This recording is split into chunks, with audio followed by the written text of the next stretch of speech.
Hello and welcome to another episode of Making Moves. Today I'm joined by none other than Shazad Ahmed, a property finance expert from the UK and founder of Elan Property Finance. Today I've managed to steal him for an hour to join us on the podcast and find out a little bit more why he's here, but also to find out what's going on in the UK and how it compares to Dubai. Welcome to the show, Shaz. Tariq, thanks for having me. Good to see you, mate. It's been a long time. It's been ages, hasn't it? Absolutely. So what brings you here? I'm going to say work. Purely work. I'm not here for a holiday. The reason I'm here is to look at opportunities, see what's happening in Dubai, like you said, compared to the UK market, specifically in my area of expertise, i.e. property finance, and actually look at ways that I can collaborate or add value to people doing what I do over there, but maybe over here. Very good. And what actually got you into property? I think I got fortunate. I'm going to say not lucky, fortune. I got fortunate when I was younger. The jobs I had, I was pretty good at them, but I was kind of like just, not very ambitious. So I was happy just sticking in a corporate job, having a secondment every now and then where you don't get paid any extra, do extra work. But then something happened where I was working for Barclays Bank, doing mortgage advising, and we got made redundant. And that was a bit of a kick. I was like, okay, cool, 6 months gardening leave, what should I do? I set up a burger restaurant, which was completely out of left field. And then I started working for a specialist finance brokerage. So specialist in that sense is that working with investors and developers and landlords, looking at commercial finance, looking at bridging deals, development deals. I was there for 11 months at that place. I got let go. I wasn't very good, as things happened. And then I really went all in. I think I kind of took a step back, understood that I've got a qualification. So to be a broker in the UK, you have to have a CMAP qualification. So I was qualified. I had to do something, and actually I wanted to do something that was my own rather than work for someone else again. So I wouldn't say I'm passionate about property per se, but I'm passionate about solving people's problems. And I happen to be qualified to do that in the finance world for property. You say you aren't passionate, but I do recall meeting you. It must have been somewhere around 15 to 18 years ago back in the UK. We're obviously both from South Wales. So I met you at one of the property networking investment groups there. And obviously, it was just a brief encounter. And when I seen that you were coming out here, I thought it'd be a good time to catch up with you again and see how things are going. So, you say you're not very much into property, but you are investing in property yourself as well. Mm-hmm. You've gotten into finance now, and I'm interested to see what you're looking to apply here to Dubai. Obviously here to do some work, do some research. Mm-hmm. But what do you see here that would be able to apply from your business? It's a good question. So I think I'm big on proof of concept, right? If something works, then why not do it again? Why not repeat it? Or maybe tweak it and repeat it. So in the UK, what's worked for me, where I filled the gap, I feel, is providing content as a mortgage broker, as a finance specialist for investors, landlords, developers, especially newer ones, that they can use and maybe get educated to avoid making big financial mistakes. I've been doing that in the UK. And there was a gap because there aren't many mortgage brokers putting themselves out there. The image of finance brokers or finance bros is that they're very boring. Finance is boring.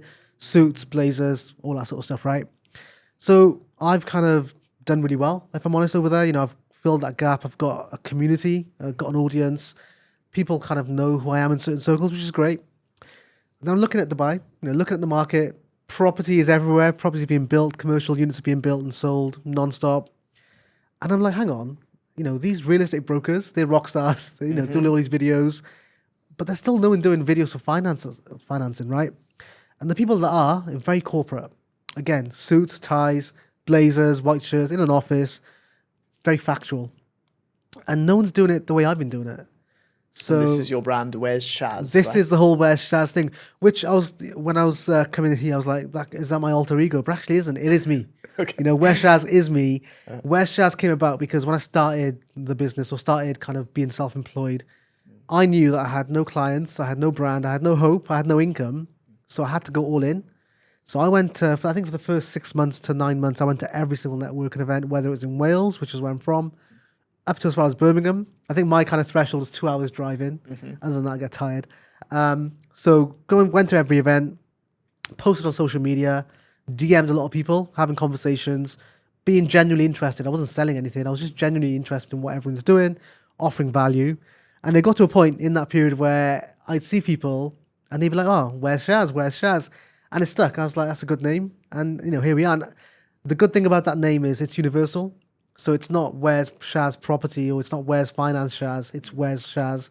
I can apply that in various general. fields. In general, 'Cause yeah, I'm you're everywhere. everywhere. Exactly that. And when people say that to me now, I'm like, thanks. That means I'm doing a good job. Yeah, definitely. Your presence is certainly strong out there on the social, so it's good to see. You've got it on Instagram. You said you'll be getting it onto YouTube soon. A few other things you're doing, like I understand you get invited to a few guest panels and TV commercials and things like that, right? So most recently, I was on a panel at the Gen Z property conference in the UK. And man, they smashed it. They managed to get 500 people on a Saturday in London, giving like 7 hours of their time. And that is a massive achievement. Yeah. So yeah, I was speaking in front of 500 people. I've got 2 more coming up, one in June, one in August. Similar kind of setup, some panel talks. I think panel talks are good because it's less pressure as a speaker, but also there's more value because if you can listen to 3 people rather than 1 as an audience, you get more value from it as well. I'm in my season of saying yes to things right now. So anyone's going to email me about coming on a podcast or speaking at an event, I'm going to say yes. Good, excellent. So, I mean, you're very active on getting yourself out there for the awards as well. I understand that you've had quite a few nominations. So Yes. everything you're doing, whether it's the podcasting, the YouTube, Instagram, panels, your name's out there. It's a good place to be, right? And I think, I'm not sure what you think, I would like a small company in Wales like myself to be or to get in the rooms that I am getting in. You have to do these sorts of things, right? With the awards, it's all about brand. So I think I told you off air, I use AI a lot for this, where I'll pop into ChatGPT or Gemini, which I prefer actually Google Gemini, what the award is, what my context is, what my achievements are, what the award's looking for, and I tell it to kind of give me a submission back. It needs a bit of tweaking because sometimes they're very, very wordy, but it's really helped because I get nominated in the final kind of 4. May not win, may win. It doesn't matter. Winning isn't what it is. It's about brand and recognition. And then, the guys in London, they're like, oh, we've heard about you or we've seen you or, you obviously know what you're doing. And when you tell them that you're from Wales, they're like, oh, didn't realize that. We thought you were from London or Birmingham. Fair play. It's good going with the branding that you're doing there. So moving on then to the UK property market, how's that reacting right now? Because when I left 3 years ago, they were making it very difficult for landlords, particularly in Wales. But I understand, having watched the news, things are getting worse even across all of England. How do you feel the market's going? It's changed a lot, especially like since we met. If we use that as a timeline, it's changed a lot since then, making it more difficult for landlords and a lot more kind of protection and rights for the tenants, which sounds like a great thing, right? But I feel it's way too lopsided for the tenants' protection. Renters reform, right, is coming into England. Wales had it a bit earlier as well. So traditional tenancy agreements have been removed and now the occupancy contracts and contracts in the sense of you can't really get rid of a tenant without any real good reason, right? Even if they miss payments, there's notice periods and it's very difficult. And beyond the tenancy issues, you've got EPC requirements. So an EPC is an energy performance certificate. So how energy efficient is your property?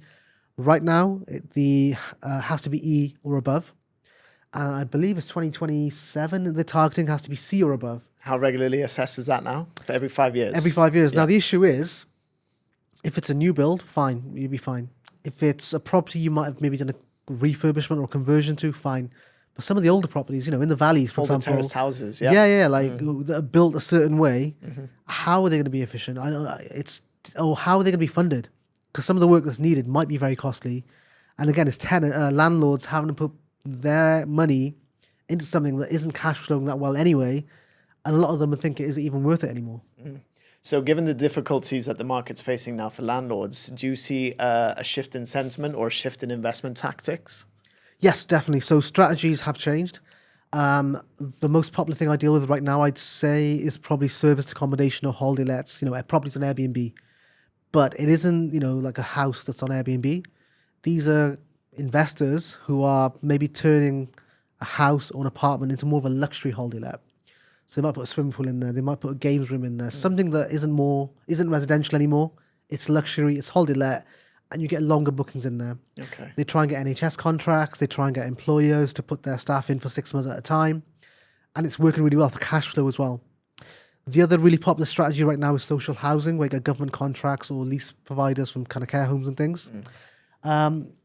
But yeah, what is happening a lot now is, Tariq, like let's say a couple of years ago, if you approach a landlord, because you've done a property course, you approach a landlord, said, yeah, I want to do rent to rent, I want to manage your property and I'll turn it into a HMO or something. They very much say no. They'd have kind of objections and barriers towards that. Right now, they're a lot more open to it because they want guaranteed rent, maybe slightly above market average. What they don't want is hassle with tenants and kind of the occupancy contracts and things. Okay. And the products that you offer in your financing are varying from mortgages for buy-to-let, development finance, and bridging finance, right? Correct. So I work only with investors, landlords, and developers. So on the one hand, you've got short-term finance, which is bridging or development. So that's if you've got a project. Then obviously you lead on to longer-term mortgages, so buy-to-let, HMOs, which is house of multiple occupancy. Still popular then. Very popular. Okay. Because again, you can turn a 3 or 4 bedroom house into a 6 bedroom HMO without any planning. Mm-hmm. So you can do that without asking anyone about it. Does Article 4 apply in every council now? Because it was only a few councils at the time. In Wales, it's pretty much blanket, but you will get permission. You just have to apply for it and follow the procedure. Mm-hmm. And then in some councils in England, Article 4 applies. So just for your viewers, if they don't know, Article 4 is a kind of a council-wide regulation per council if they want to apply it to limit HMOs. And it just means you have to apply for planning and they have to approve it.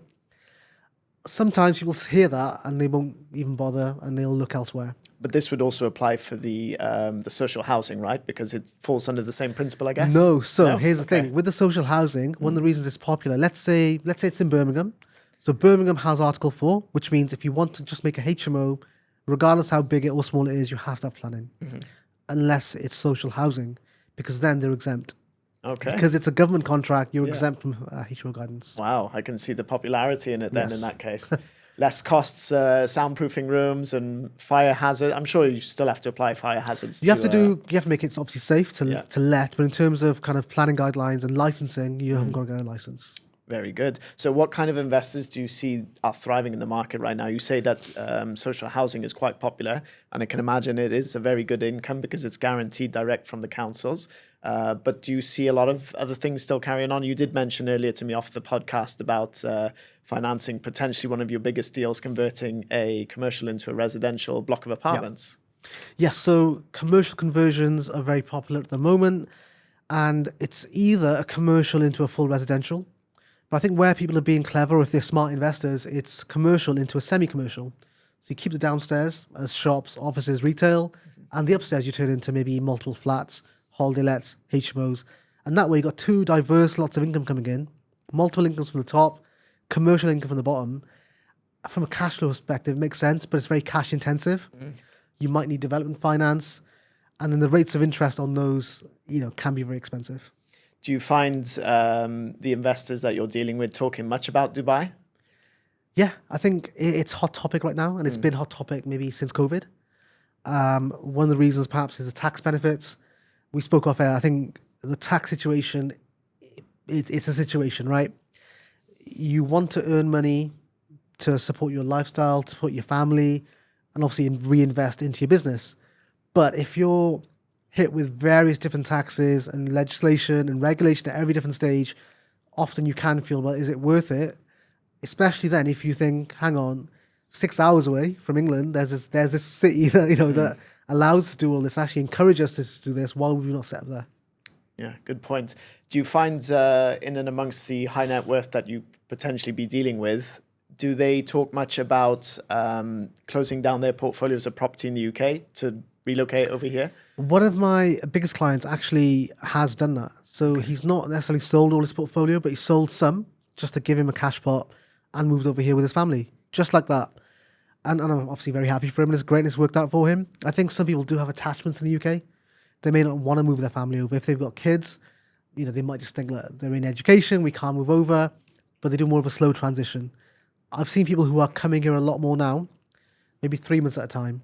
Then taking a break, going back 3 months at a time, slowly putting foundations in to move here a long time. And a lot of these people, because they treat their property business like a business, and they have staff and they have managements and stuff, it becomes quite passive. So they can be here and their UK property business still runs. What are you bringing to Dubai? What has been your purpose of being here? What research are you doing? I'm curious to know what is in the plans for Shaz. God, he's asking all the hard questions right now. So I think I want to immerse myself, obviously, in the real estate world and the finance world. What are the differences? What are the similarities between here and the UK? I think ultimately the theory is the same.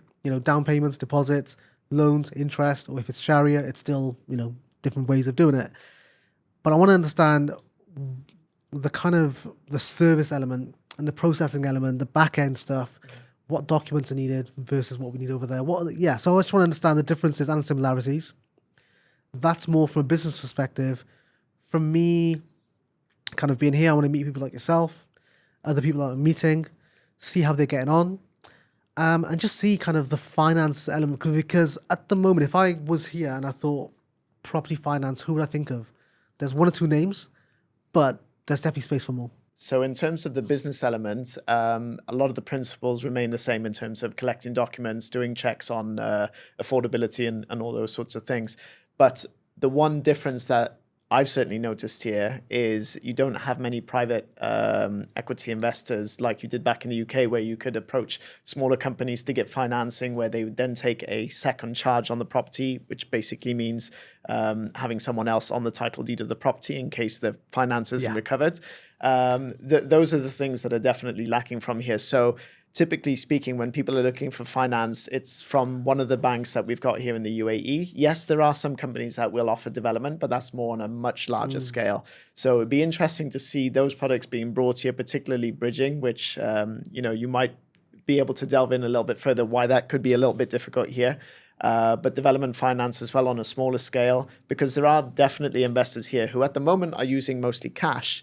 But I can certainly see with everyone relocating from all sorts of the world, those who are keen property investors, they will be looking for opportunities out here where they can convert properties to, luxury properties, or converting commercial back into residential. That market's still pretty much untapped here. No, 100%. I mean, with regards to bridging, so this is a conversation I've had with someone else, and one of the things they mentioned is the reason there's a massive lack of short-term finance lending is to do with repossession clauses. So in this country, you're not allowed to repossess properties, or penalties and things like that. And that's why it doesn't work. What they've said they tried to do instead, or trying to work on something instead, is to have like a joint venture model where both parties, so the investor and the lender, will own the property. But as the payments are being made, the ownership changes in favor of the investor. But that's it. That's kind of in the pipeline. It's not happening yet.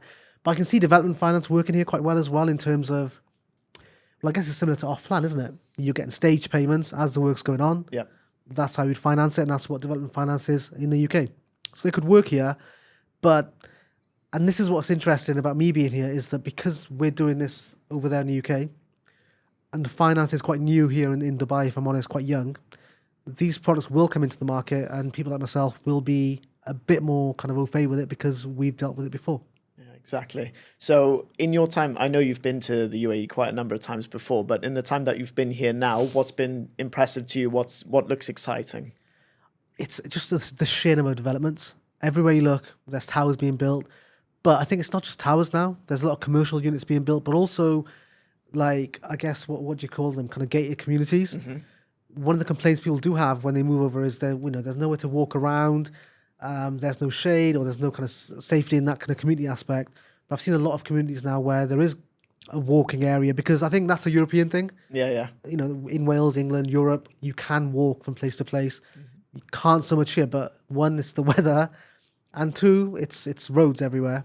Yeah, there's distances in between those communities, right? So usually those communities that they build are quite big. You wouldn't typically walk from one end of the community to the other and then back, But I certainly see what you're saying. I mean, that is a concept that is slowly being introduced here. Al Dar had released a new community called Haven, which was very, very popular and had sold out very quickly. Nice. And that is a barefoot walking concept and, wellness and yoga and Pilates and all those kinds of things. So wellness and sustainability is hitting off here in a big way. I think on wellness in general in Dubai is great. I said to you when I came in that if I did move here, I would get in shape, because it's just that's the aura of this place. Is everyone is health conscious. They look after what they eat. They train. They have that routine. It's not something they have to think about. It's something they just do just by default. Yeah, definitely. So how are you approaching to understand the market here, both in terms of property and financing? You're obviously going to be meeting with a few experts in the industry already. I think look, even in the UK, how I learned was through collaboration and doing the doing. So even here, I think I'm keen and open to just speak to people, collaborate with people, offer them some value in any way I can, whilst getting value in return. That's how it works. It's got to be win-win, right? So that's the method. That's the kind of way I'm going to do it. I've been in touch with different people in my industry, but also in the property industry in general, just to absorb as much as I can. And what I'm realizing is there's a lot. It's very similar. Scale is different, speed is different, but the actual principles are very similar. Okay. So as I was mentioning just now, a lot of properties tend to be cash purchases, but we have seen quite the shift into financing lately. Yes. Typically because, the way that the market's moving, rents is getting very, very expensive here. So those people, unfortunately having to move rather than getting something more expensive to rent are now looking to buy. So we are seeing quite an increase in mortgage applications, which is a good thing for you. Of course it is. As and when you want to move over here, of course. Have you looked at opportunities to structure finance between the UK and Dubai as well? Have you had any inquiries where people would want to potentially finance a property purchase over here? And is that something that you'd be able to provide in Elan Finance? So Elan Finance is only registered to provide finance for assets in the UK. Okay. But yeah, I do get people asking me because I guess my network of professional friends and colleagues and people I know, they have got brokerages, they do sell property. So people do come to me sometimes and say, look, do you know anyone who can sell me that property, arrange the finance? It's a conversation that happens, not very often. And if it does happen, we refer them on, to whoever needs to speak to them. And what advice would you give to someone who's looking to invest into Dubai? I would say do it. I would say do it, but just the same as I'd say down in the UK, understand your priorities and needs. What do you want to achieve now, in the next 5 years, and the next 20 years? Does this investment work that way for you? Look at yield. Everyone says yield numbers. Does that work for you as an investment? I think one of the things here is in the UK, generally what they teach you, if you've gone on a course or read a book, is buy the worst house on the street, make it the best house on the street, pull your money back out. Right now, that concept maybe can't be applied here because most properties are the best house on the street, right? So yeah, just look at your strategy, look at what you actually want to achieve, and does it meet those needs? And on that note, with regards to investing in property over here in Dubai, typically when we're looking at villas and apartments, they could be ranging anywhere between 5 to 7% ROI. Obviously, there are service charges to deduct off that, so your net ROI might be slightly less. How does that compare in the UK? What is the average sort of ROI people are achieving on a buy-to-let? I think with the ROI, though, the difficult thing is your gross and net in the UK will differ because of the tax. The amount of tax you're going to get charged is going to be a lot more than you'd get charged here. Plus also in the UK, although in a limited company, if you buy it in a company, you can offset certain things. It's not as much. Well, it still won't compare to what you can here. I think I did some numbers recently, actually. The net ROI here, the 7 or 8%, roughly is just a little bit higher than the net in the UK after all the taxes go out. Yeah. So it's on par, but the tax situation There or can change it, thereabouts, yeah. Okay, and as you said, the benefit of doing that here in your sole name is obviously you're not going to get taxed for any income that's generated from the property. However, if you did invest it as a company, there is the typical 9% corporation tax based on profits, but again, you can offset that to some of the costs of the company. So I can see that, it would be interesting for some of your investors to move over here, but I think the main thing that people are looking to do this for is because of the safety, the security, the easy way of, I wouldn't say easy way of life, but a better way of life. Yeah. And many opportunities, for someone who brings a business which is successful in the UK over here, it's going to be very easy to replicate and make a massive success of it. Because one thing I would say is that customer service can tend to lack a little bit with a lot of the companies over here. So someone who brings in a sort of, let's say, European mindset is going to find it a lot more successful. That's interesting. No, I agree. I think safety, like you said, is one of the words that people say to me about Dubai. It's safe for women, but safe in general. If you leave your belongings somewhere, they'll either stay there or they'll get given back to you. You can roam the streets as a woman, and you're safe. Which in London, we all know it's unsafe for people in general at night time sometimes. So I agree with everything you've said, and I noticed that myself. I've been on some late night walks. Apart from some cats lounging around, I've been absolutely fine. So yeah, there's safety, there's security, but also I think there's also encouragement. So I'm staying at a hotel, been networking just with the people in the reception area, or just whilst we're having breakfast, and everyone's really encouraging. Like, oh, what do you do? Great. Oh, this is what I do. And they're always trying to figure out some way we can work together. That's amazing. Yeah. trying to collaborate in some way or another. Yeah. Okay, good. Another side quest. Side quest. So what do you see moving ahead for, I mean, this, we're halfway through the year already, but what do you want to achieve before the end of the personally, year? Yeah. So I think one of the goals for my business, for Land Property Finance, is for me to get more brokers on board. So when you first met me, perhaps many years ago, or even before that, I not doing social media, doing things like this, speaking on stages is not natural to me, but I do it because I enjoy it now, and I've got a value proposition. I know what I'm talking about in that space. But if I can do it genuinely, I can teach someone to do the same thing. So I want to get more brokers on board to build their own little businesses and actually grow the team. I think that's definitely my 6-month goal. And if I don't achieve that, I'm put on record now, that is a failure for me because... I'll hold you accountable. yeah, message me. Let me. That's it, growing the team. Yeah, good. Okay. And would you invest in Dubai yourself? Not just in terms of a property, but to set up a business here too? I can see the appeal, yeah. I think, obviously, I did come over Christmas, but that was a family holiday. I've come here with more of an intention as a business trip, right? And yeah, I can see the appeal. I can see the benefits. I definitely need to speak to someone about the negatives. There will be some. But yeah, I don't see why not. If it works, then why would you not do it? Exactly. And what do you find most people misunderstand about Dubai or the UAE in general, based back in the UK? What do they misunderstand? I mean, what are the preconceptions? One is the safety. I remember a lot back in the time that, you can't drink over there. Oh, wow. You can't I do thought that, but I'm like, hang on, everyone's, but yeah, I think that still is the case in terms of is it a Sharia country or is it not? But I think Dubai has got that middle ground, which you may or may not agree with it in general, but it's got a middle ground where you can do those things if you want. However, it's still quite protected and controlled. For example, the food is all halal, which for someone like me is amazing. I've got to think about what I'm going to eat. But people just think Dubai's safe. They think that real estate is the key to success and key to quick money, which it probably isn't. It takes a lot of work, a lot of effort. But real estate is a word that gets thrown about with Dubai. And what's been, what are some of the questions that have come to light since you've been here that you haven't had answered yet in terms of real estate that I might be able to answer for you now? So, I mean, I guess if we just do a little question now. So, what's the difference when it comes to off-plan between stage payments up to handover and post-handover payments? So typically when you buy off-plan, you would have to pay somewhere around 24% for the sales per... Let me start again. Yep. So typically with off-plan, when someone's going to be investing into off-plan, part of the reason might be they've seen a lot of capital appreciation. People have succeeded in their off-plan investments recently. That's a bubble that's gone, I'm afraid. People aren't going to be doubling or tripling their money in 2 to 3 years. That's just been and gone. But the reason people might be getting into that is because it's so much easier. There's no background checks. There's no financing or anything. You've literally just got to have your 24% to put down and you can buy an off-plan property.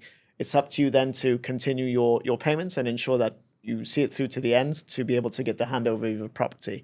Now, with what you're asking about payment plans and post-handover payment plans, depending on developer, depending on project, it could be like a 30%, 40%, 50% down, and the remaining during the construction phase with a certain amount at the end as well.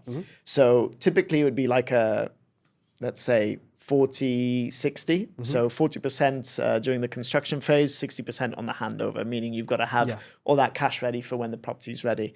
The post-handover payment plans, they could be extended by another 2, 3, I think 4 years is probably the most I've ever seen it. That just basically means the property's handed over to you, you've got the keys, you're living in it, and you're still continuing to pay for the additional 2, 3 years, whatever.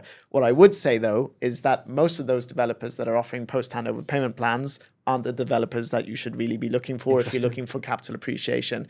Obviously, the way that these developers are marketing their strategies of payment plan is if you're a better developer, people are going to pay for it, no questions asked. But if you need to try and sell your properties, you need to make it more appealing with the payment plan, the deposit, all those kinds of things. So you might see some developers who are offering 1% per month, for example. I wouldn't say that they're one of the better developers, if you see what I mean. Yeah, no, that makes complete sense. Another question for you as well is just your opinion, personal opinion on kind of branded residences. So do you think that's a fad or a trend, or is it actually legitimate kind of appeal? Each to their own. I'm not a massive fan of it. I don't see the point. And in personal preference, I would say that most of these branded residences are quite tacky. I'm not going to name names, but you can imagine when you're trying to collaborate certain car brands with properties, and then you start to see some wild designs inside the house. It's not my taste. But there are a few that do succeed. Like you look at the hotel branded residences, they're doing very well. Fairmont, for example, with Omniat, they're very popular and they command a lot of money and they do very well. Dorchester as well, they're doing exceptionally well. Fine. No, I always wondered, what was people still in Dubai about these kind of things. So yeah. Yeah, I mean, don't get me wrong, it's been very popular. Branded residences is a big thing over the last year or so. But you've still got the big developers like Aldar, Emaar, and they're all just, it's all about a USP now when you build a community or you build a building. Ellington are one of the best, for example, for building apartment blocks, but offering a wealth of amenities that come with them, whether it's an in-house club like a private kitchen that you can rent out for your own event, cinemas, all those kinds of things. And then with regards to the villa communities, you've got, like I said, the barefoot walking thing. That's a USP. No one else has done it. You've got Damac Riverside, which is trying to incorporate water through a lot of things. So you've got like paddle courts on the water, you've got restaurants on the water. It's all about being different these days, not copy and paste. Sure. And what I've noticed as well is, and I won't name names, trying to avoid naming names, is the developers with the bigger marketing budgets tend to be the ones with slightly less attractive or less valuable propositions. Would you agree? So what I have noticed myself perhaps is the developers who've got a larger marketing budget, so you see them everywhere, they're promoting their kind of units, or they're collaborating with celebrities and things like that. The actual product itself maybe not be as good as... I see what you mean. Okay. And again, without naming names, there are people who've been brought in who are public figures, for example, or, celebrities and whatever.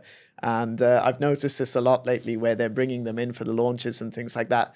They're okay. They're not bad developers, but they're not the top developers. Like you said just now, actually, they tend to do less marketing because their name's already out there. People know who they are.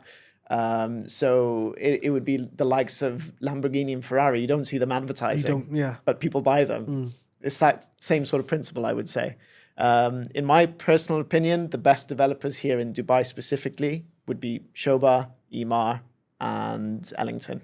Everyone says that. Yeah. So what would you do differently if you were starting all over again now? It's been a good number of years since we first met. You've done a number of things in that time. What you've learned today and where you are at now, is there anything that you would have changed to how you approached?